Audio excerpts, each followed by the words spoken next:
Mr. Klutz is nuts by Dan Gutman.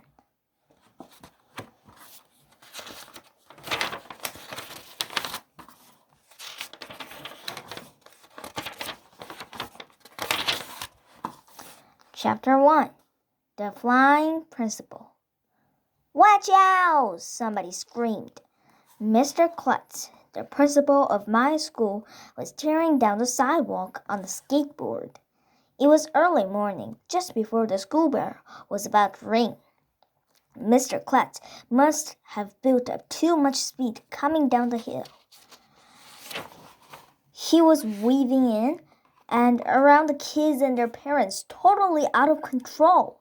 Most principals are really serious and dignified. They look like they were born as grown-ups, but not Mr. Klutz. He's more like a grown-up kid. When he isn't skateboarding to school, he rides his motorcycle, his scooter, or wears his inline skates. "Runaway principal!" some kids shouted. "Run for your lives!" The skateboard must have hit a crack in the sidewalk, because the next thing anybody knew, Mr. Klutz was flying through the air like a superhero. Bum, bum, bum. Kids and their parents were diving out of his way. Dogs were running in all directions. Mr. Klutz crash-landed in the bushes at the front of the school. Luckily, he was wearing a helmet and he had knee pads and elbow pads on over his clothes. Everybody stopped for a second because Mr. Klutz was just lying there in the bushes without moving. We weren't sure if he was alive. "Good morning, Mr. Klutz," said Mrs. Cooney, the school nurse, as she walked past. "Good morning, Mrs. Cooney," he replied. "Beautiful day, isn't it?" "Lovely."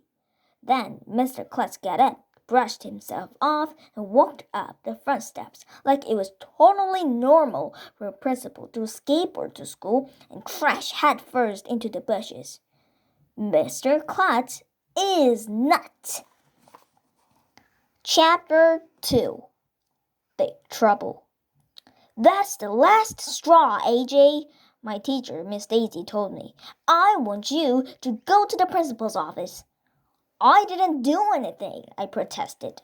"My name is AJ, and I hate school." "Why do we have to learn so much stuff?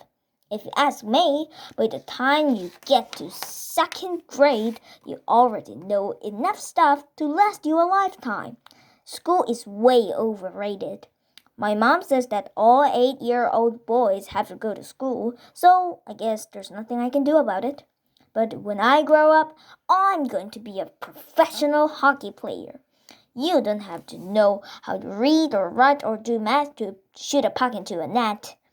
Actually, that's what I was doing when my teacher, Miss Daisy, sent me to the principal's office. You see, me and my friends, Michael and Ryan, were playing hockey with a tennis ball during recess. We were shooting the ball at a tree to score a goal. I shot one wild and it landed over by a bunch of girls in our class. "Ouch! That hit me!" shouted this girl named Annette. She was rubbing her leg like she had been hit by a train or something. It was just a tennis ball. Annette is such a crybaby. It really hurts though, right? "Hey, AJ," Michael hollered. "That counts as a goal." "How come?" I asked. "I missed a tree." "Well, you did hit the puck into a net. Get it? A net? Net? A net?" Well, after me and Ryan got it, we thought that was just about the funniest joke in the history of the world. Miss Daisy didn't think it was very funny, though. She was already mad at me because I had forgotten to bring in a current event article for the third week in a row. That's when she said it was the last straw and I had to go to Mr. Klutz's office. So that's the end of today's story. What would happen next? Let's find out next time. Did you like my story? Then push the thumbs up sign or the subscribe button. Bye!